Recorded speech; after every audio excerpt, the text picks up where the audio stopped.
saludo a todo el que nos ve y también un saludo a todo el que nos oye. Bienvenidos a La Vida en Directo.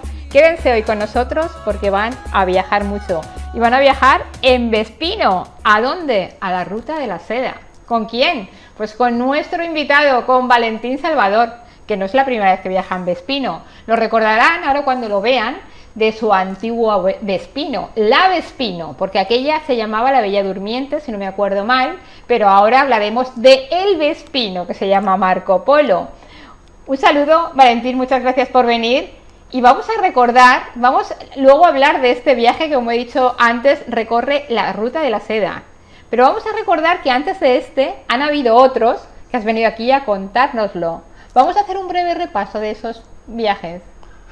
Hola, buenas tardes. Pues en el 2009 estuve aquí contigo contándote el viaje que había hecho con otra Vespino, la Bella Durmiente, a Cabo Norte, en el extremo, es el extremo de Europa, el extremo de Noruega.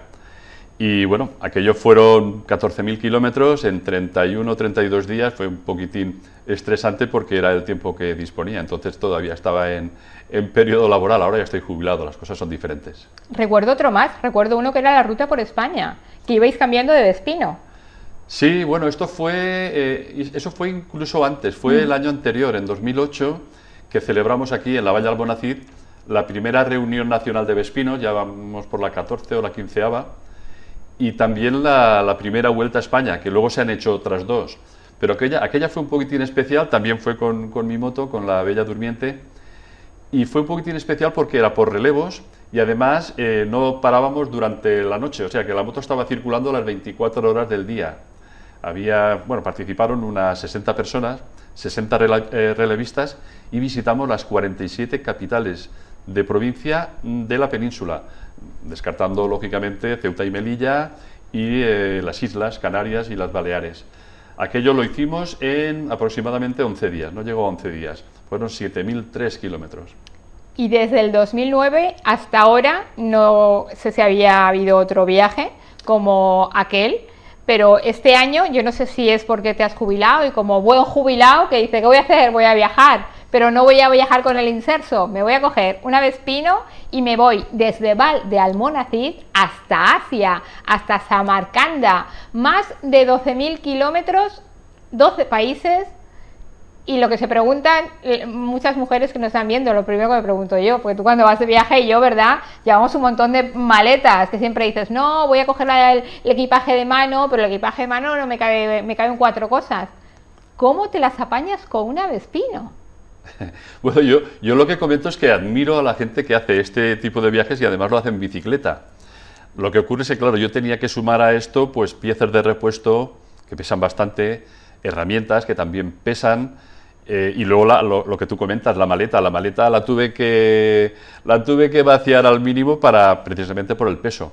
Y a pesar de todo ello, yo creo que llevaría alrededor de 50 kilos, o quizá alguno más, de peso extra, aparte de lo que era la estructura de la moto, que eran pues sobre 62, 65 kilos, aparte unos 50 y algo más la gasolina, más aceite, más... Sí, la moto iba cargadita. Hay que poner encima de la mesa todo lo que es imprescindible y todo de lo que puedes prescindir, porque es que al final te llevarías muchos por si acasos que a la hora de la verdad no necesitas, empezando por la ropa, porque claro, cuando yo me vi el montón de camisetas, ropa interior, pantalones, tal, digo, es que esto no sé, iré hecho un guarro, pero aquí hay que aliviar el equipaje. Yo no voy a poder llevar una maleta.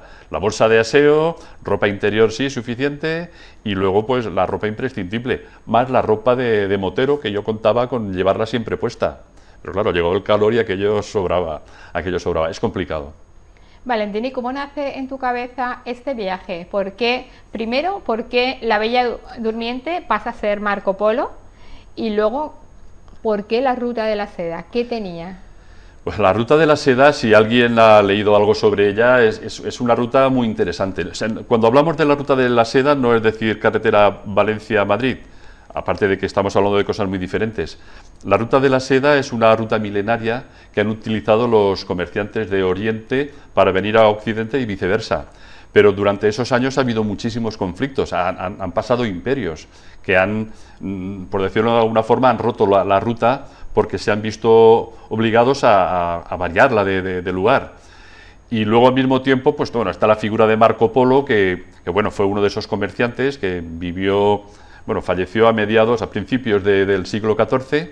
Imaginar lo que era moverse por un mundo desconocido en aquella época. Entonces, claro, no solamente la ruta, sino que las poblaciones que atravesaban las rutas, las culturas que se iban moviendo de un lado para otro, y siguen moviéndose.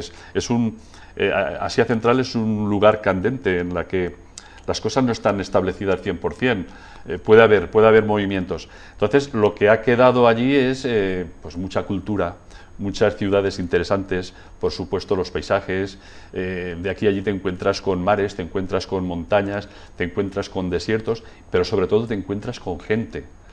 Y no te dejes llevar nunca por lo que oyes por ahí, que si aquí ten cuidado, que están estos, que esta gente es muy violenta. Yo he estado muchos días, me he mezclado con la gente, me he metido en sitios que ni me imaginaba que me iba a meter, y no he tenido absolutamente ningún problema, todo lo contrario. La gente me ha acogido como si, no sé, como si me conocieran de toda la vida, pero es que es una cultura muy acogedora. Ellos necesitan a los vecinos, necesitan a los viajeros, necesitan que la gente colabore con ellos para progresar y tirar hacia adelante.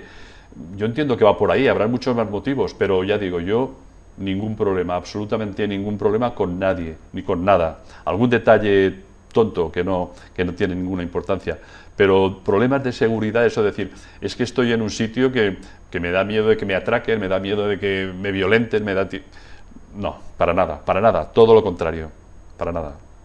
¿Cuándo sales de Valdealmonacid?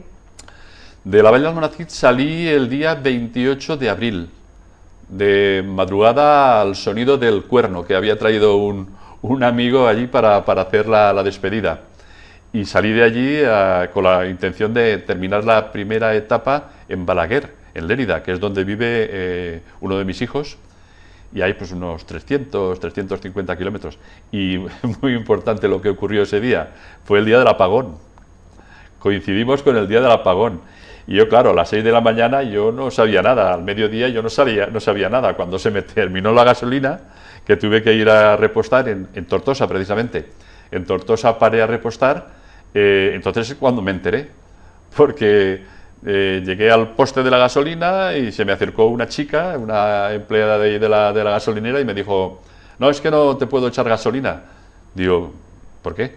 Dice, porque no hay electricidad. Digo, bueno, no pasa nada, hay otra por aquí, otra gasolinera. Dice, es que allí tampoco podrás poner gasolina. Digo, ¿cómo que no podré poner gasolina? No, es que no hay luz en todo el pueblo. Digo, dice, no, en toda España, en todo Portugal, parte de Francia. Digo, no, esto no me lo creo. ¿Cómo se va a ir la luz en todo? Y ahí es como me enteré yo de que se había producido un apagón importante. ¿Y qué tienes que hacer? ¿Esperar a que vuelva la electricidad? ¿Te quedas ahí esperando? Hay que buscarse la vida, ¿no? Es la frase hecha. Hay que buscarse la vida en el sentido de que yo tenía que continuar viaje, sí o sí tenía que acabar en Balaguer, porque si ya en la primera etapa me iba a quedar tirado a mitad de camino, esto no era de recibo. Entonces, Tortosa es una zona agrícola y ganadera, más o menos como esto, y allí hay cooperativas. Entonces se me ocurrió pensar, digo, bueno, pues esta gente seguro que utilizan máquinas, utilizan tal, y puede que tengan gasolina en algún depósito privado, pues voy a acercarme a alguna cooperativa o a ver si me pueden, porque total necesitaba 5 litros de gasolina, que el Vespino gasta muy poquito. Y bueno, me puse a buscar por allí algo de esto y me encontré con una gran superficie que tenía una cola de coches enorme. Y entonces me dijeron que allí sí que había gasolina, porque esa empresa trabaja con generadores, de estos generadores gigantescos, que en caso de que haya algún apagón, como fue el caso, pues ponían el generador en marcha y trabajaban normalmente. Y gracias a eso pude acabar la primera etapa. Luego ya esa noche ya estaba yo en Balaguer, en casa de mi hijo, y sobre las 11 y media allí ya volvió la luz, y al día siguiente ya vida normal. No me has respondido a qué diferencia hay entre la Vespino que llevas ahora, entre Marco Polo, y la Bella Durmiente, ¿la has tenido que adaptar de alguna manera porque el kilometraje es más largo? Bueno, básicamente son dos Vespinos. Lo que es el motor es prácticamente el mismo. Hay pequeñas diferencias técnicas. El que he llevado en esta ocasión es un modelo F9, posiblemente de los últimos que sacó la marca Vespino, y tiene algunas mejoras. Es un poquitín más robusto, no más potente, ni corre más, ni nada por el estilo, pero sí que tiene algunas pequeñas mejoras que nos decantó a decidirnos por este modelo. Por lo demás es prácticamente el mismo que el de la Bella Durmiente. Si pasamos al aspecto estético y de maletas, sí que hay una diferencia muy importante, porque a la hora de plantearme este viaje sí que pensé en la posibilidad de que la moto no pudiera volver. Así como la Bella Durmiente yo tenía claro que iba a volver con ella, claro, salvo que hubiera tenido problemas, esta me planteaba la posibilidad de hecho no he vuelto con ella, no he vuelto rodando, pero me planteaba la posibilidad de que la moto no pudiera regresar a España. Ha estado muy cerca de no poder regresar. Entonces lo que hice era que, aprovechando que el chasis estaba partido, lo acabé de partir, le hice un corte limpio y entonces lo convertí en un chasis desmontable. Que claro, si tú ves el chasis no es que sea muy grande, pero en las maletas que llevaba detrás, que esa es la idea de las maletas, no cabía, entero no cabía, pero troceado sí.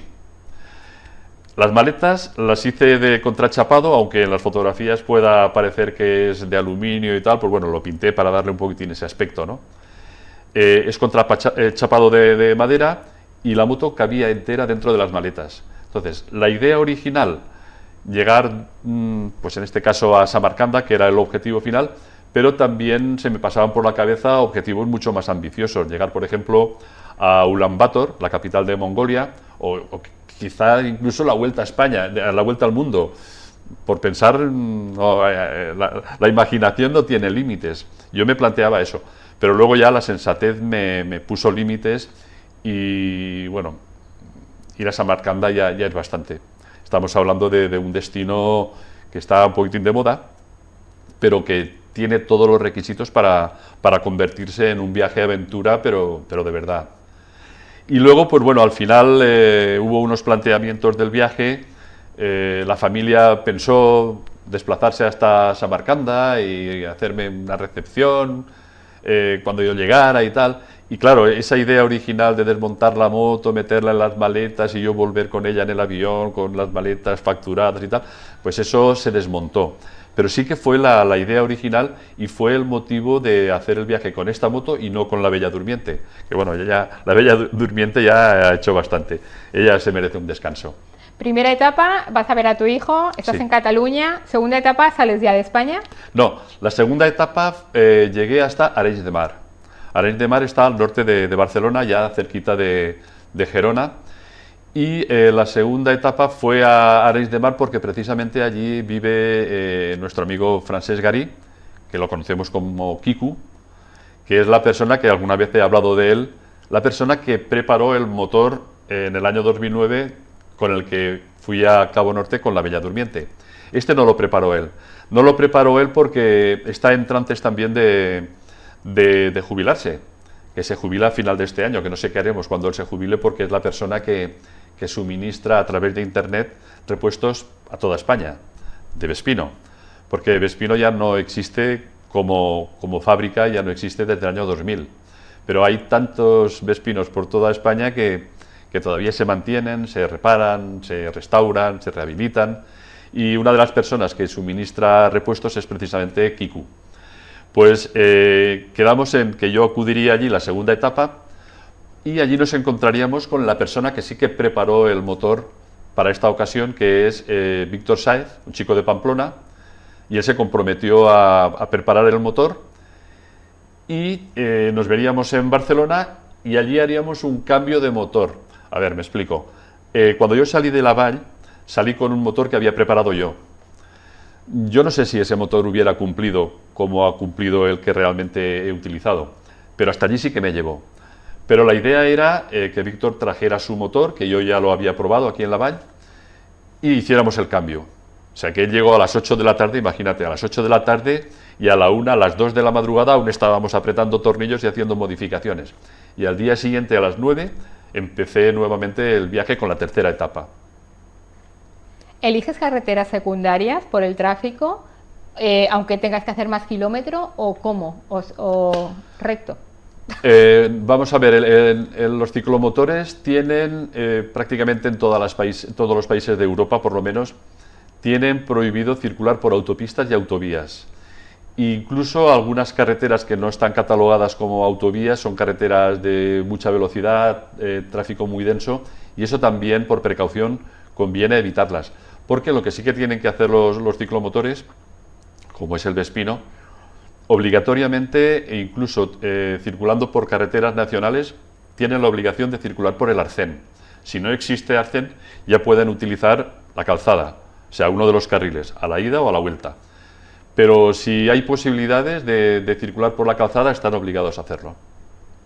Entonces, a la hora de elegir carreteras, pues bueno, eliges la mejor o... Bueno, tienes que buscar un equilibrio entre carreteras que no sean vías muy transitadas, porque, bueno, circular con mucho tráfico es muy peligroso. Y es muy peligroso aquí, pero sobre todo es muy peligroso en Asia Central, porque a pesar de que hay carreteras de doble carril, que son aquí lo que llamamos las autovías, el tráfico es muy denso, muy denso, muy denso. Y el Vespino es el vehículo más pequeño que circula por ahí, dejando a un lado las bicicletas, claro, y la gente que va a pie, que también. Y no existe el arcén. Existe o sea, el arcén típicamente asfaltado, como lo conocemos aquí, no existe. Hay una línea que marca el final de la calzada, que tiene a la derecha, pues como mucho, un palmo de asfalto, o no tiene nada, o termina directamente con el asfalto. Y a partir de ahí es o tierra, o piedras, o directamente arena de desierto. No existe nada. Por ahí es imposible circular. Puedes parar, pero si es una emergencia, porque ni puedes plantar la moto porque no se tiene en pie por culpa de la arena, el firme es muy blandito, o si consigues plantarla porque el firme es ya más o menos duro, el viento que hay en esos lugares tumbaría la moto. De manera que a la hora de decir, bueno, vas por una carretera y si tienes ganas de orinar, por ejemplo, pues paras en cualquier sitio. No, eso allí no se puede hacer. No es que esté prohibido, es que es imposible. Entonces sí que es cierto que hay pocas señales. Hablamos de Asia Central. Hay otros países como Turquía, Georgia, tal, que son prácticamente igual que aquí, incluso Rusia, ¿no? Pero en aquellos países las señales de tráfico son mínimas. Excesos de velocidad, la placa de exceso de velocidad, hay alguna. Indicación de los kilómetros que faltan para la siguiente ciudad, la siguiente población, poquísimos. Y sí que hay señales que te dicen área de descanso normalmente entre 15 y 50 kilómetros. Que en un coche dices, bueno, pues en 20 minutos, media hora estoy, pero en un Vespino puede ser 1 hora y pico, ¿no? Pero no son áreas de descanso como las que tenemos aquí. Son áreas de descanso relativamente amplias, que tienen como si fueran fosos para trabajar los coches por debajo, pero elevados. En lugar de ser fosos bajo, como en los talleres, que te metes bajo tierra y tal y trabajas en el coche, son rampas por los dos lados y suben coches y camiones. Hay un aseo, que son 4 chapas de Uralita, o algunos son de obra, y sombra prácticamente no hay en ninguno. En algunos sí que hay una chapita de estas no es Uralita, es contrachapado, no tampoco, son metálicas, ¿no? Pero no hay ni árboles, no hay sombra de ningún tipo, no hay nada. Ya que la gente que va allí tiene que ir con sus propios medios. Entonces los medios que yo llevaba en el Vespino era el casco y la gorra esta, que cuando me quitaba el casco obligatoriamente me la tenía que poner, porque el sol allí es implacable. Eso es una explicación de cómo son las carreteras. Pero las carreteras, lo que es el asfalto, el firme, está literalmente roto. Literalmente roto porque a mí me da la sensación, igual no es así, que estos países se independizaron de la Unión Soviética en el año 91. Y yo no sé si antes o después se construyeron estas vías, porque interesaba a los países para poder llegar al mar, y bueno, y que al final tienes que tener una comunicación, y que aquello es un desierto, había que poner una vía de comunicación en condiciones. Y yo estoy convencido de que desde el año 91 ahí no se ha puesto nada para reparar los baches que se van produciendo. Y es que no son baches de ondulaciones, ¿no? Es que la carretera está cortada. Y te sorprende, como me sorprendió a mí cuando llegué a una zona que eran 2 carriles, uno de ida, otro de vuelta, había mucho tráfico de camiones para allá, pero también de camiones de frente. Y en un momento dado, el camión que venía de frente se pasa a mi carril y me lo encuentro de frente. Y yo ahí ya no tenía sitio para escapar, porque, claro, me hubiera tirado a la arena del desierto. ¿Qué vas a hacer? Tienes que evitar chocar de frente con un coche. Y el camión se pasó ahí porque estaba evitando un bache que había en el otro lado. Y eso te das cuenta enseguida. Es que los camiones incluso llegan a parar. No se puede. Haces kilómetros y kilómetros y kilómetros, pues a 20, 30 kilómetros por hora. Puedes adelantar a los camiones, pero ¿para qué? Si luego te vas a poner en peligro porque ellos te van a volver a adelantar. Entonces, cuando llegaba un tramo de eso que podía durar pues 500 metros, 1 kilómetro, 10 kilómetros, eso nunca se sabía. Más o menos se adivinaba por el polvo que se veía a lo lejos. Pues ahí viene un tramo importante. Se veía como una nube de polvo, eso es porque el tramo era largo. Pero eso lo vas aprendiendo sobre la marcha. Las 2 primeras etapas veo que acabas o en casa de tu hijo o en casa de un amigo, por lo tanto doy por hecho que descansarás también allí, dormirás allí. Sí, claro. El resto de etapas, tú ya tienes, lo has cogido desde aquí donde vas a descansar para no llegar a la población y empezar a buscar, a ver, un hotel, un albergue. Vamos a ver, cuando yo preparo las etapas, las tengo que preparar con destinos, ¿no? Para saber la cantidad de etapas, distribuirme los kilómetros, saber dónde están colocadas las fronteras y más o menos hacerte una idea de los días que te va a costar. Pero claro, eso es solamente sobre el papel, porque a la hora de ponerte en marcha, como vas con un vehículo muy lento, si tú has previsto una etapa, pues, por decir una cantidad, 300 kilómetros, eso no es una garantía, porque a la hora de la verdad, en lugar de ser de 300 kilómetros son 150. O quizá más, ¿no? Porque lo que repetía yo constantemente durante el viaje es que cada kilómetro es una sorpresa, la situación cambia, cada kilómetro, cada curva, lo que tú estás viendo va a cambiar. Y es literal.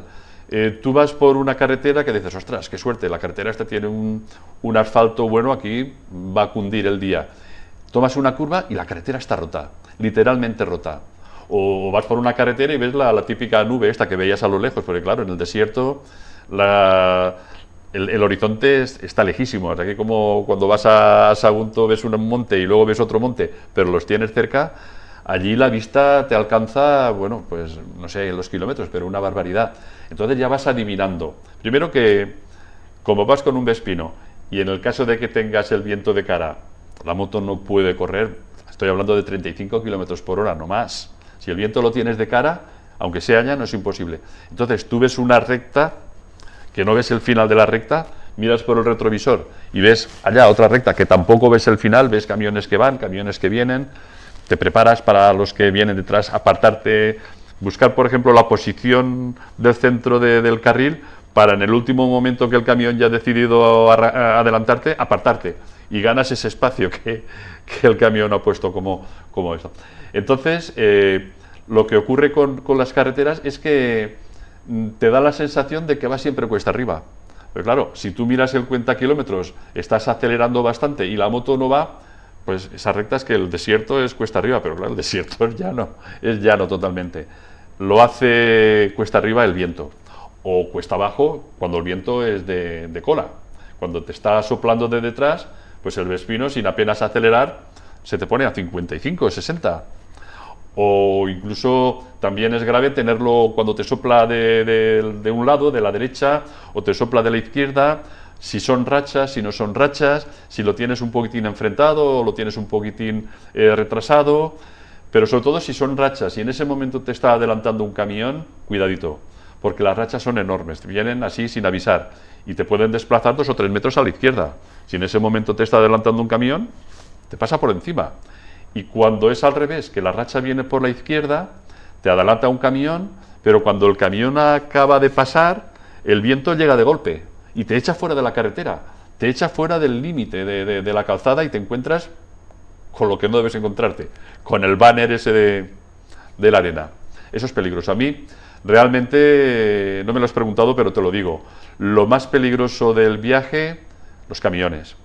En segundo lugar, la carretera, y en tercer lugar, el viento. Lo demás no es peligroso. Ni la gente, ni las ciudades, ni las fronteras, ni la policía, nada. No es peligroso.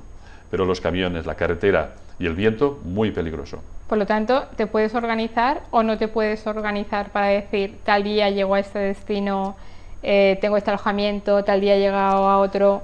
Claro, ¿lo haces así o no? ¿O es imposible? Es que me he ido por las ramas, me habías preguntado eso. Pues eso era sobre el papel, había empezado a decir. Pero en la práctica no. En la práctica sí que he procurado seguir las rutas, pasar por los lugares más importantes y a la hora de la verdad las etapas sí que han sido así más o menos, pero no coincidían con el punto exacto.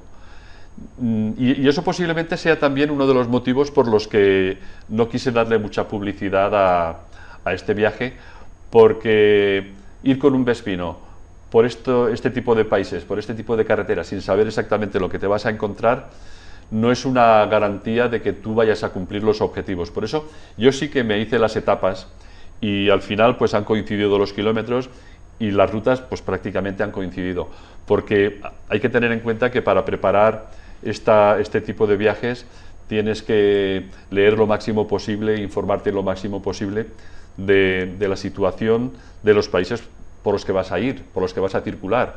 Pues es recomendable poder evitar zonas que están en conflicto, poder evitar fronteras que te han dicho, te han comentado que son muy estrictas, o fronteras que están en pasos de montaña muy elevados y que a lo mejor vas a llegar allí y están a unas temperaturas bajo cero. Eso hay que evitarlo. Y luego también pues lo que he comentado, que la ruta esta que elegí, sobre todo para Turquía, que fue un trayecto muy largo de no sé si eran 1200 kilómetros o por ahí, me decanté por la zona del Mar Negro porque consideré que iba a ser más tranquilo. Mucho más tranquilo porque precisamente la gente lo que busca es el enlace entre Estambul y Ankara, que es la capital, y luego siguen la zona central del país. Pero yo me fui al Mar Negro y fue un acierto. Fue un acierto porque, aparte de que había menos tráfico, estaba circulando kilómetros y kilómetros por carreteras que iba yo solo, carreteras, autovías de 4 carriles, que ahí sí que permiten circular a cualquier vehículo por la autovía. Las autovías en Turquía, las autovías que son de alta velocidad, que llaman ellos, para circular por ellas sí que son de peaje, pero necesitas un artilugio electrónico que en los coches los pegas en el parabrisas y de esa forma ellos detectan los pasos por los controles. Pero yo no lo encontré, porque para pasar, por ejemplo, el puente del Bósforo, ahí era imprescindible tenerlo porque ese puente es de peaje. Y en teoría esos artilugios te los venden en gasolineras y en algunos lugares. Yo no lo encontré y lo busqué. De verdad que no quise pasar de gorra, ¿no?, por allí, pero no lo encontré. Y lo pude cruzar y no hubo ningún problema. Pero lo decía porque la carretera esta que utilicé para atravesar Turquía es la D.010, esa atraviesa el país de punta a punta y prácticamente es todo una autovía de 4 carriles con muy poco tráfico y los paisajes son espectaculares. Lo que pasa es que seguramente el agua del Mar Negro está muy fría y las playas estaban vacías, pero lo que son paisajes, tengo unas fotografías, unos atardeceres, eso es de película y se come muy bien. ¿Y cómo te aclaras con los idiomas? Muchos países, muchos idiomas distintos. Bueno, el teléfono móvil ha sido la herramienta fundamental. Sin el teléfono móvil yo no era nadie. No ha habido ningún problema con el traductor instantáneo que te da en Google. En Rusia hubo algún problema porque Google no funcionaba muy bien y sobre todo el navegador fallaba. No sé si por motivos de la guerra que tiene con Ucrania. Eso me decían a mí, que por ejemplo los drones están prohibidos. Tú no puedes volar un dron porque pues, tienes un problema con ellos. En ese país y en otros muchos. Por ejemplo, en Uzbekistán, delante de ti te cogen el dron y te lo rompen allí, en el momento. Y hay otros países que tampoco te dejan utilizarlo. El comunicarme con la gente, yo lo que digo siempre, si las personas, los interlocutores, quieren comunicarse contigo, no va a haber ningún problema. Seguro que al final vas a conseguir entenderte. Si además utilizas un traductor, pues mucho más. Pero he de decir que tienen ellos más soltura con el traductor que yo mismo. Porque, vamos a ver, la ruta que yo he elegido en estos países de Asia Central es la ruta que utiliza todo el mundo. Los turistas, los aventureros, la gente local y sobre todo los camiones. Los camiones, que hay miles y miles de camiones. Entonces, todos no son del país. Y cuando esta gente se detiene y habla con la gente local, no hay otro remedio. Tienen que utilizar un traductor. Y por eso digo que ellos tienen mucha más soltura que yo para eso, para manejar estos aparatitos. Cuéntame alguna anécdota graciosa, curiosa que te haya pasado. Obviamente muchas, pero alguna destacable. Destacable. Pues me han pasado muchísimas y en este momento no me viene ninguna a la cabeza, pero mira, haré un comentario. Estos países tienen fama de ser acogedores con los turistas. Pues bueno, yo puedo decir que he dormido en hoteles algo así como 4 o 5 noches y no he pagado yo la factura.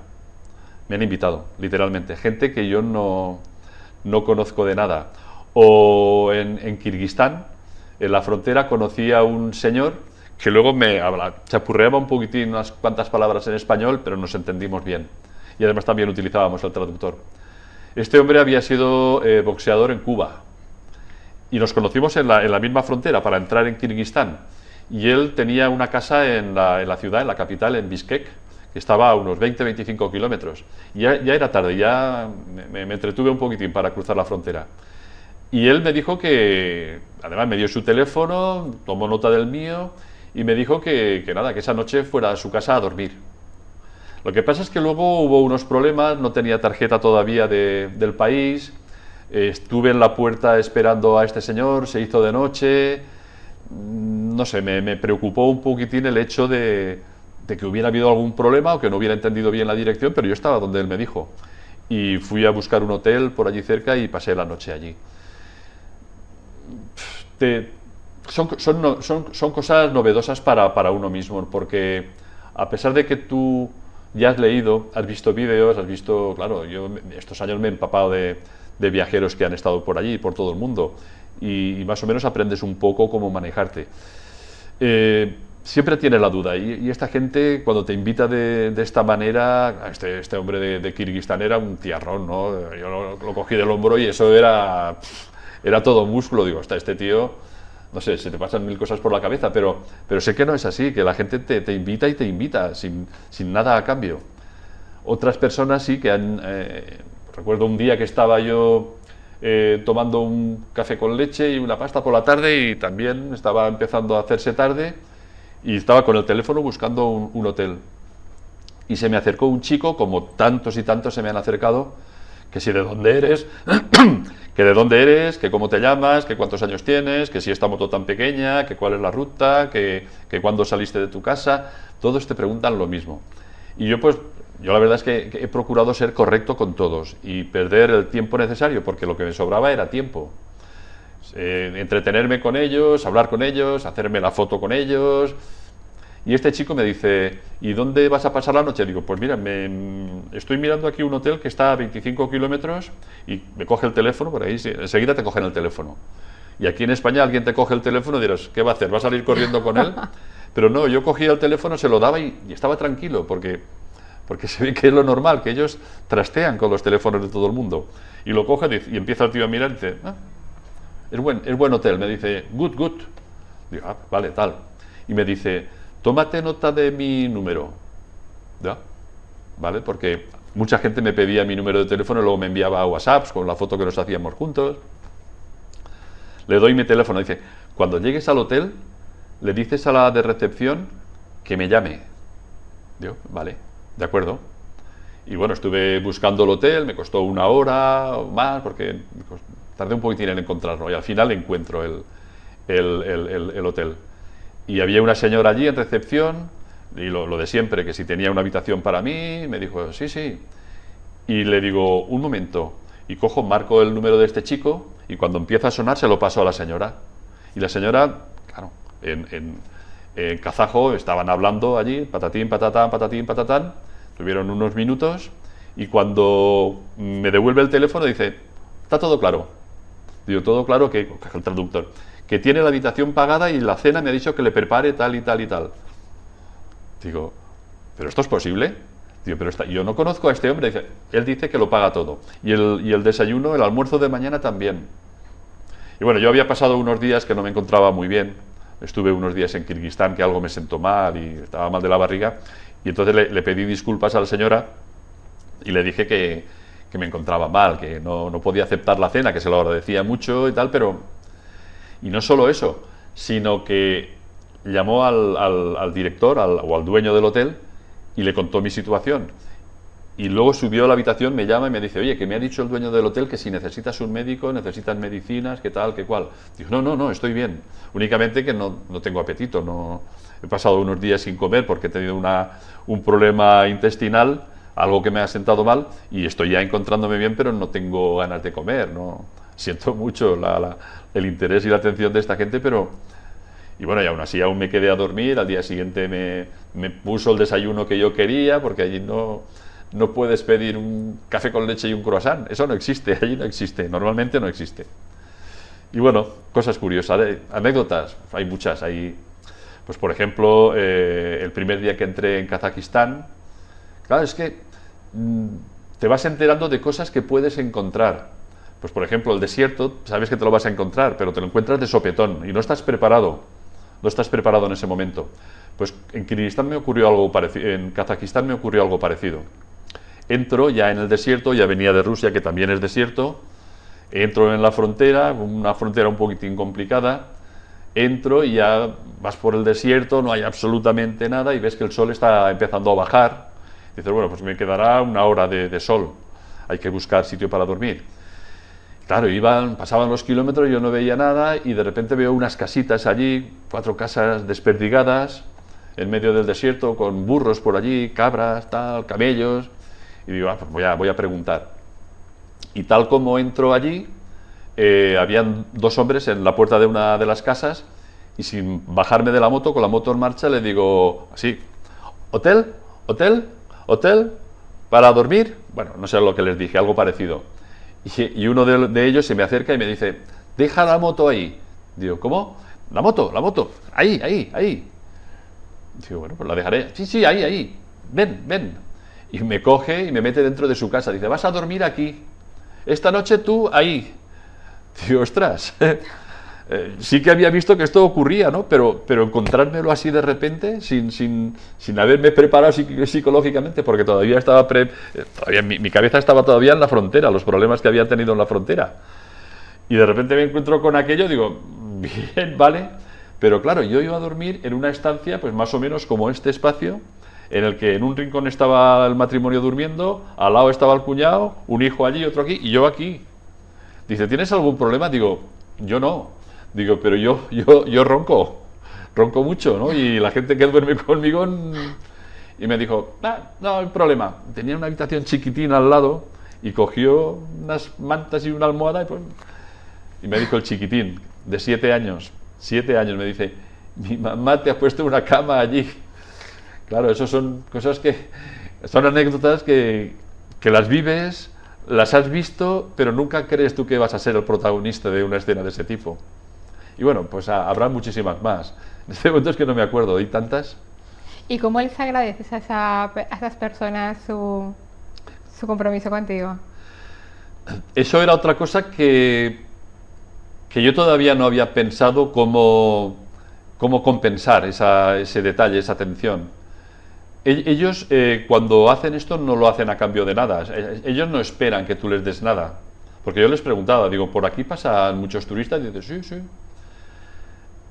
Yo sé que la gente siempre les da algo, no estamos hablando de cantidades, ¿no?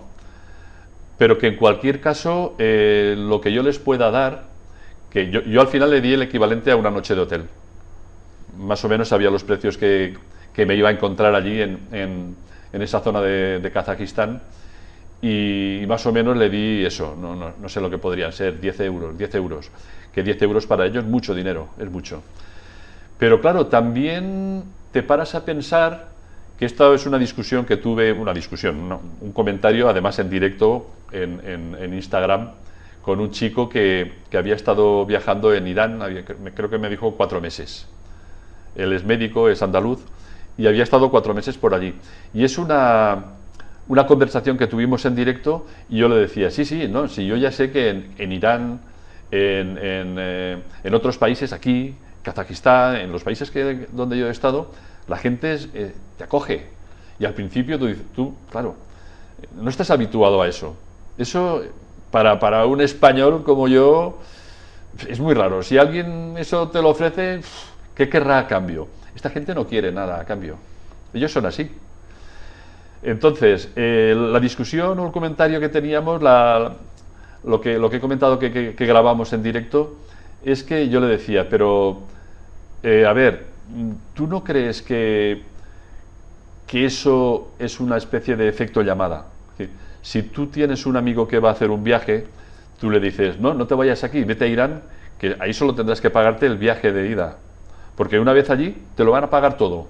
Te van a llevar en coche de aquí para allá, vas a tener hotel gratis, o te van a meter en su casa gratis, o vas a comer gratis, y eso es así. Es que yo he hablado durante este viaje con mucha gente que ha estado en Irán y te lo confirman, es así. Digo, pero es que, digo, yo lo entiendo, forma parte de su cultura, y por el motivo que sea, ellos quieren acoger a la gente. Y no les cobran por comer ni nada, y además agradecidos con que tú lo aceptes. Entonces, ¿tú no crees que eso es un efecto llamada que al final va a corromper a esta gente y va a corromper el turismo? Porque claro, si tú entre un país y otro vas a elegir Irán o Afganistán, que mucha gente lo demoniza, pero los viajeros con los que he encontrado me han hablado maravillas, incluso de los talibanes. Digo, bueno, vale, sí, serán maravillas, pero esta gente va con un Kalashnikov y te puede pegar 2 tiros. Es una gente encantadora, vale, encantadora, pero volvamos a aquello, que ¿no crees que tú tienes que compensarles de alguna forma? Porque si tú has estado 4 meses, vivir 4 meses es un pastizal, es mucho dinero. No, pero es que ellos lo hacen porque, sí, yo lo entiendo, por cultura, pues porque quieren dar una imagen como antiguo imperio. Porque esos son los persas, Irán era el imperio persa. Ellos todavía se consideran persas, ¿no? Dicen, coño, si nosotros hemos sido un imperio grande, que la gente sepa que somos buena gente y somos tal, que nadie piense que somos malos, ni... No sé exactamente cuál es el motivo. Pero claro, yo lo planteaba de esa forma. Si a ti te invitan, compénsalo, de alguna forma, un pequeño detalle. Yo a esta gente, pues yo qué sé, a lo mejor les podía haber dado algo más de dinero, pero no es corromperlo, es decir, al siguiente viajero le van a ayudar y van a esperar lo que yo les he dado o más, ¿no? No lo sé, es como los taxistas igual. Los taxis en estos países son muy baratos, pero muy baratos. Y algún taxista se pasa de listo, eso también es verdad. Y te dan una vuelta grande, o sea, tú les dices, quiero ir aquí, y ellos te dicen lo que te va a costar. Y es lo que va a costar, porque además si utilizas la aplicación que tienen, pues por ejemplo en Uzbekistán, eso va a misa. No te lo cobran como Uber o otras plataformas aquí, pero eso es lo que te van a cobrar, y cuando acaba el viaje tú les das el dinero. Si sobran unos pocos dineros, no te dan cambio. Dices, bueno, va, la propinita. Pero que estamos hablando del equivalente a 1 euro, 1,50 para un trayecto. Claro, entonces te encuentras con taxistas que te hacen una vuelta grande porque se han equivocado. Entonces, oye, que estoy mirando el Google Maps, pero así, literal. Estoy mirando el Google Maps y te están marchando para allí. Se hacen los despistados y te lo vuelven. Y claro, te quieren cobrar 4 veces más de lo que habías pactado. Y eso es una situación un poco violenta, porque saben que te quieren tomar el pelo. Yo les decía, vamos a ver, con el traductor, yo te he dicho este hotel y tú me has dicho, ok, que te hayas equivocado no es problema mío, no te voy a dar más. Bueno, al final sí que le di más, pero es volver a lo mismo. son 4 personas que sí que abusan porque pueden abusar, abusan del turista. Y si tú pasas por el aro, el que venga detrás de ti va a pasar por el aro porque este tío sabe que vas a pasar por el aro, ¿no? Hay veces que te das cuenta de que van a abusar, abusan, pero no tienen más remedio, como cuando coges un taxi y te llevan al aeropuerto y te ponen el contador de pasos y ves que te van a cobrar una barbaridad, que no es el precio habitual. Pero ostras, es que si vas a coger un avión no puedes andar con tonterías, no puedes decir, no, oye, déjalo, quédate ahí y buscaré otro, ¿no? Que es lo que hay que hacer, porque si no entras en el círculo vicioso de corromper a la gente. Bueno, me he vuelto a ir por las ramas, pero bueno. Cuando llegas a Samarcanda, recta final, tienes a la familia allí esperándote. ¿Cómo fue ese momentazo? Pues la verdad es que no estaban ellos, llegué yo unos días antes, porque tuve que suspender un tramo del viaje. Aquello que me preguntaba, las etapas y tal, pues hubo un tramo que tuve que suspender porque me puse malo. Bueno, me puse malo y luego hubo otras circunstancias que de haber estado en buenas condiciones, pues a lo mejor las hubiera podido capear. Yo llegué hasta Kirguistán. Si ves en el mapa, Kirguistán está muy metido ya en el este y China, parte del sur de China, del sureste de China ya se había quedado atrás, o sea que yo me metí hacia una especie de hondenada, ahí está Kirguistán, debajo está Tayikistán, pues yo llegué prácticamente hasta el este máximo de lo que es el país. Allí hay un lago que es el Issyk-Kul, que es un lago precioso, es un sitio espectacular. Está a 1.600 metros de altitud, para que te hagas una idea, como Valdelinares de alto, ¿no? Pues allí hay un lago, y ese lago tiene 182 kilómetros de largo. O sea que realmente tú cuando te acercas allí no ves un lago, ves un mar, porque no ves el final. Y además miras al suelo y lo que hay allí es arena de playa, y hay olas, y hay gente nadando con el pádel o con motos de playa eléctricas, o que hay embarcaderos con tipo americano, ¿no?, que se meten en el mar, de estos de madera, y al fondo hay un sitio donde está la gente y tal. Y claro, llegas allí con sombrillas de playa, gente acampada en la playa, y claro, llegas allí a aquel sitio y dices, ostras, ¿esto es un mar o es un lago? Sabes que es un lago, evidentemente. Esa fue la parte más al este que llegué, la parte más lejana. Y allí, aquella misma noche cuando llegué es cuando me puse malo. Y tuve que quedarme 2 días. Me puse malo, no comí nada, estuve en la cama. No llegué a tener fiebre, pero el cuerpo no estaba bien. Entonces, el siguiente paso, después de visitar durante 2 o 3 días la zona del lago, porque Kirguistán es un país precioso, tiene unos paisajes, unas montañas espectaculares. Yo creo que visualmente, dejando a un lado Georgia, es posible que Kirguistán sea el más bonito. Pues bueno, la intención era desplazarme volver hacia occidente, hacia el oeste, desplazarme unos 600 kilómetros hasta una ciudad que se llama Osh, O-S-H. Y allí es donde da comienzo lo que es, hace unos años era la ruta de Cabo Norte. Todos los moteros de Europa tienen como objetivo llegar a Cabo Norte.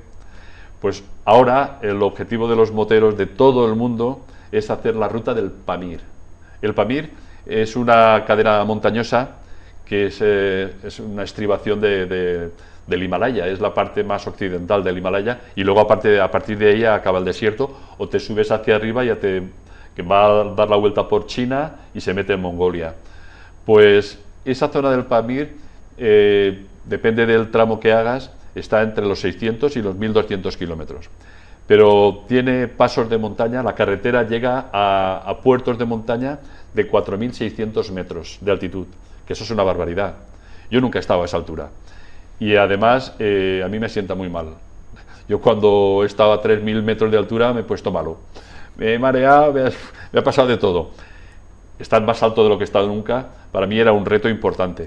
Entonces, para evitar el mal de altura, que es lo que te ocurre allí, tienes que ir subiendo progresivamente en altura para que tu cuerpo se vaya habituando, aparte de tomar unas pastillitas y tal, que te ayudan a superar estos problemas. Pues claro, yo había estado allí junto al lago, estuve malo, Y aún decidí irme hacia Os. De allí hasta Os había 600 kilómetros, pero ya iba a atravesar la montaña. De hecho, tengo algunas fotografías de los primeros kilómetros con nieve, unas montañas enormes, que yo era encantador. Pero, ¿qué ocurrió? Que más adelante me encontré con una carretera cortada. A mí me llamaba la atención porque yo salí muy temprano. Del lago salí tempranito. Había estado dos días en la cama y tal, y ya me encontraba con fuerzas y ya digo, bueno, pues allá amanece muy temprano. Allí a las 4:30 ya es casi de día. Entonces yo salí tempranito, me fui por la carretera, una carretera totalmente nueva, sin tráfico. Digo, claro, aquí la gente no madruga o qué. Pero claro, no me encontré tráfico porque no había tráfico. La carretera estaba cortada y la gente lo sabía. Posiblemente habría un cartel, pero en cirílico, en ruso, a ver quién lo descifra eso. Total, que llegué a una carretera que estaba cortada y un señor allí para que nadie pasara y le dije, así a señas, ¿qué pasa? Y me dice, no, eso está cortado, tienes que dar la vuelta. Claro, cogí el Google Maps, que allí sí que funcionaba, y empecé a mirar y claro, la vuelta suponía esa barrera montañosa, darle la vuelta por arriba. Pero claro, esas carreteras que estaba viendo yo para llegar al mismo sitio, ¿cómo estaban? ¿En qué condiciones estaban? Pues eran otros 600, 700 kilómetros, que para el Vespino son 3 días, y si me encontraba otra vez con la carretera cortada, con otra carretera cortada, ¿qué hago? ¿Otra vez volver para atrás? Entonces, luego me explicaron que esas carreteras están en construcción. Ahí hay mucho interés en que esas carreteras estén bien. Sobre todo, a lo mejor concretamente esa no, pero las otras sí, por parte de China, para sacar todos sus productos hasta el mar y distribuirlos a Europa e incluso a América. Es una de las rutas, ¿no? Y los chinos sí que tienen interés en que eso esté bien, en condiciones y que sus mercancías puedan salir. Entonces, me explicaron que la carretera la cortaban porque durante el día había voladuras. Están haciendo tramos nuevos, es muy montañoso, como ya he dicho, y entonces lo que pasaba es que entre las 7 de la mañana y las 7 de la tarde la carretera estaba cortada. Pero claro, yo no puedo circular 2 horas por la mañana y 2 horas por la tarde, que voy con un Vespinito, ¿qué voy a hacer? 60 o 70 kilómetros por la mañana y otros tantos por la tarde, ¿qué me costará llegar a Os? Y bueno, estuve cavilando, que mi cuerpo tampoco estaba para grandes maravillas, y lo que decidí fue desandar el camino, volver otra vez a Kazajistán, a Bishkek, que es la capital de Kirguistán, y luego volver otra vez al desierto, y tuve que hacer de desierto otros 1000 kilómetros desde arriba hasta Tashkent, que es la capital de Uzbekistán, tuve que hacer otros 1000 kilómetros, ¿no? Y entonces, ¿qué pasa? Pues que al no hacer la ruta del Pamir que tenía prevista, que eso acababa en Tayikistán, en Dushanbe, que es la capital, y a 300 kilómetros de Samarcanda, pues tuve que dar la vuelta a todo ese macizo montañoso y ir directamente a Samarcanda, que allí tuve también otros problemas importantes de frontera. Bueno, sabes que al final vas a pasar, pero, jolín, me lo tomé con calma y tempranito empecé el intento y pude pasar a media tarde, casi ya cuando el sol ya empezaba a bajar. Ahí también tuve problemas. Entonces, claro, todo eso motivó que al limitar las etapas que tenía en la zona del Pamir, pues ahorrara 7 u 8 días. Entonces yo llegué antes que la familia a Samarcanda. Bueno, tú ya estás aquí en Val de Almonacid, pero la Vespino, Marco Polo, no ha llegado aún. Creo que llega este fin de semana. Vamos a ver, la moto llegó a Murcia. Además fue un periplo porque, vamos a ver, yo la tenía en Samarcanda, vinieron a recogerla en una furgonetita y la llevaron a Tashkent, que es la capital de Uzbekistán. De Tashkent en avión la llevaron a Estambul y de Estambul la llevaron a Barcelona. Y luego de Barcelona la llevaron en camión hasta Murcia, San Pedro del Pinatar, que es donde está ahora mismo. Ahora mismo está en un museo. Todavía no está expuesta, pero está en un museo privado de Emiliano Herrero. Y luego también está el Motoclub Run Run, que ha hecho las gestiones para conseguir que la moto llegara hasta allí, porque ha costado más que la propia moto. Y este fin de semana próximo, el 27 de julio, van a traer la moto desde San Pedro del Pinatar, la van a traer a la Vall d'Almonacid, porque consideran que quien tiene que abrir las maletas y destapar el pastel para darle vida nuevamente a la moto, tengo que ser yo. es un detalle, claro.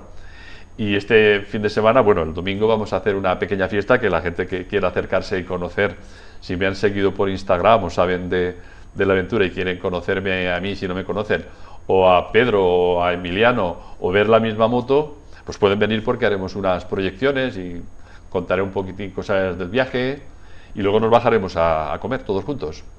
Y una vez la moto llegue a Valdealmonacid, ¿volverá a un museo o aún le quedan muchos kilómetros que recorrer? No, esa moto va a irse directamente al museo de Emiliano y allí estará unos años. Yo ya les he dicho que la moto se puede quedar allí para siempre, porque, no sé, con 66 años que tengo ahora no creo que tenga muchos proyectos de esta envergadura, pero también tengo a la Bella Durmiente.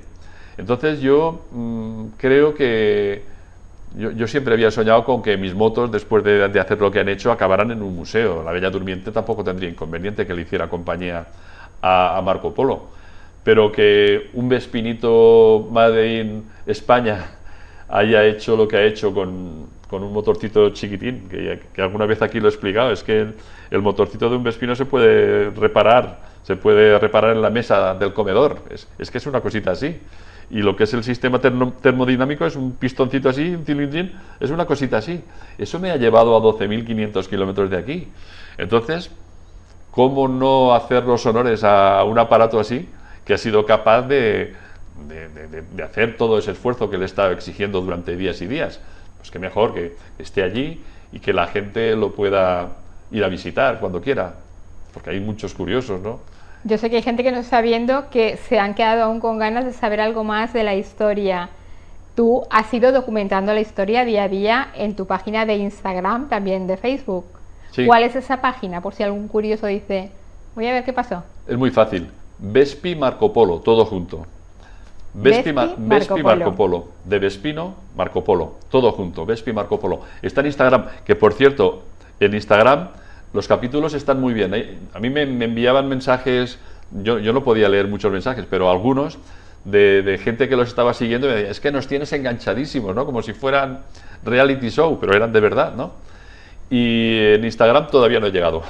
Estoy ya muy adelantado, quedan capítulos muy buenos por subir, pero los que hay también están muy bien, porque al final has dicho 12, pero realmente han sido 15 países los que he atravesado. 15. No completos, pero he pisado 15 países. ¿Etapas cuántas? 45. Sales el día 28 de abril de Valdealmonacid. Exacto. ¿Y llegas 45 días después? Sí, el 16 de junio llegué a Samarcanda. De Tashkent a Samarcanda fue la última etapa, el 16 de junio. Fue espectacular. Me puse a llorar al llegar allí. Sí, porque, vamos a ver, llegar a Cabo Norte fue espectacular, fue muy bonito, fue un reto que me había propuesto y salió muy bien, pero ostras, es que esto ha sido muy duro, ¿eh? Esto ha sido más duro, mucho más duro de lo que me esperaba y ha sido más agradable de lo que me esperaba. Lo que he encontrado, eso es impagable. Yo siempre digo que tú puedes visitar Uzbekistán, Samarcanda, Georgia, Turquía, tal, pero lo que te da un viaje organizado o incluso ir con un coche, el Vespino lo supera y lo mejora. Porque yo, cuando llegaba a cualquier sitio, yo era uno más. Cuando tú vas en un coche, vas con más gente, vas en un viaje organizado, es complicado que un particular, una persona de allí, se acerque a preguntarte algo. Y yo es que llegaba a una gasolinera y la gente que atendía la gasolinera directamente me venían a dar la mano. Porque allí es típico, te da la mano al pecho, como buenos musulmanes, y a partir de ahí ya se establecía un diálogo. Pero es que la gente que estaba repostando al otro lado, o si había una cafetería en la cafetería, venían, alargaban la mano a saludarme y me preguntaban que cómo me llamaba, de dónde venía. Y eso es impagable porque en cualquier otro vehículo eso no lo puedes hacer. Porque tú vas en un Vespino, incluso ellos me preguntaban, ¿pero esta moto es eléctrica? Digo, no, esto hace ruido, esto lleva un motorcito, ¿no? Claro, como no lo ven, el Vespino tiene el motor muy camuflado, no veían que era un motor de explosión. Y allí utilizan motos eléctricas. ¿Es eléctrica? Digo, no es. Entonces, claro, ellos te ven en un trasto tan insignificante, unas maletas ahí de cualquier manera, y yo que iba con camisa, me quitaba las gafas, me quitaba el casco, y veían que era una persona como ellas, ¿no? Entonces, pues lo típico, te daban la mano, te abrazaban, te cogían, ven, ven, que te invito. No, ostras, no, perdona, que acabo de comer, ¿no? En este plan. Eso, ¿en qué viaje organizado lo puedes tener? En ninguno, porque para empezar no vas solo. Yo iba solo, con un cacharrito insignificante, que hasta el que tenía moto por allí, su moto era más potente que la mía. Entonces yo era uno más. Eso te acerca mucho a la gente, eso es impagable. Entonces, ha sido muy diferente de principio a fin, tanto la preparación, la moto, lo que he encontrado por el camino, los países me han sorprendido gratamente, porque a mí me hablaban de Rusia, ostras, vas a entrar en Rusia ahora, estar en conflicto con Ucrania, tal, a ver qué te vas a encontrar por allí, y encima vas a pasar por Chechenia, ahí están los mercenarios, Grozny, la capital, ten cuidado, mira que allí la gente, encantadores, los chechenos son encantadores. Yo les decía, mira, mi barba, si me quito el bigote soy exactamente igual que vosotros, y se reían, sí, no, gente encantadora. Que si ponemos en una balanza todos los problemas burocráticos, los digestivos, obviamente cuando vamos a países que comemos cosas que aquí no comemos, pero en otra pones todas las anécdotas que nos estás contando y las que han habido y los paisajes tan bonitos que has visto y la gente tan distinta, obviamente esa balanza sube. La balanza se decantaría en lo positivo, evidentemente. Ahora, si me preguntas si lo repetiría, pues el viaje posiblemente lo repetiría, pero no en un Vespino. No en un Vespino por los 3 motivos que te he dicho. Camiones, carretera, viento. He puesto en riesgo mi condición física muchas veces y ha habido momentos que he temido por caídas graves o que me pasaran camiones por encima. Y eso me ocurría todos los días. De la carretera me han tirado muchas veces. Y en alguna ocasión no sé ni siquiera cómo he mantenido el equilibrio. Yo no iba a gran velocidad y además como me lo veía venir, pues ya frenaba antes de tiempo. Eso de ir por el filo de la navaja, decir, es que aquí se acaba el asfalto y ve que el camión no se acaba y tú no puedes irte para un lado y ves que ya te está tocando casi el hombro. Ostras, eso es muy peligroso, porque ellos no paran. Es gente encantadora, gente que son muy amables, muy cercanos, pero cuando se ponen a conducir son otra cosa. Tienen mucha prisa y sobre todo los camiones que tienen kilómetros y kilómetros. Es que el desierto se puede definir como una recta, una única recta, que cuando acaba el horizonte hay otro horizonte detrás y así.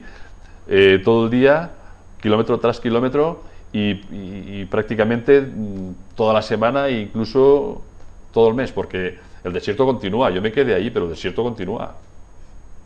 Pues muchas gracias, Valentín, por estas historias tan bonitas que nos has contado y que no todo el mundo cuando se jubila suele hacer esta ruta de la seda y más en Vespino. Así que enhorabuena, de verdad, porque pasan los años, pero tú disfrutas de los años, disfrutas de la vida con anécdotas que solamente tú nos puedes contar. Eso es.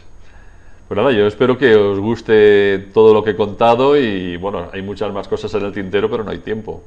Por eso te tienen que seguir en Instagram y en Facebook, sí, para ver día tras día cada una de tus etapas, que creo que merece la pena. Eso es. No os lo vais a creer. Este señor me acaba de decir, me acaba de preguntar, ¿falta mucho? Bueno, ya está todo en su sitio, como si nada hubiera pasado. Aquí va a ir la cámara y la cajita, no hay que tirar nada por ahí. Y bueno,